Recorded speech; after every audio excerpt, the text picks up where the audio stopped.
তাদের সকলকে এবং যারা নেননি তাদের জন্য আমার আজকের এই ছোট লাইভটা আপনাদের সাথে শেয়ার করা। সেটা হচ্ছে মেকআপ তো কখনোই মেকআপ করা হয় না, একমাত্র আমার কাজের জায়গা ছাড়া।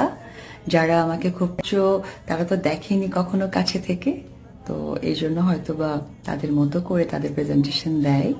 আমি চাইবো যে আমার হেটার্সরা প্লিজ একদিন আমার সাথে দেখা করেন, আমি আপনাদের সাথে মিট করতে চাই, কারণ আপনারা কেউই আমার পরিবারের মানুষ নন। হয়তোবা আমাকে স্ক্রিনে দেখে আপনাদের ভালো লাগা মন্দ লাগাটা ফিল হয়, তো সেটার থেকে ইম্পর্টেন্ট হচ্ছে আমরা সকলেই মানুষ, আর সকলেই পরিবারের মানুষ। আপনারাও আমার পরিবারের মানুষ, কারণ এত সময় ব্যয় করে আপনাদের এমবি খরচ করে আপনারা আমার এত ভুল ত্রুটিগুলো ধরিয়ে দেন। অবশ্যই মানুষ ভুলতে হবেই, ভুলের ঊর্ধ্বে কেউ নয়, আর আমি এটা অনেক বেশি সাপোর্ট করি।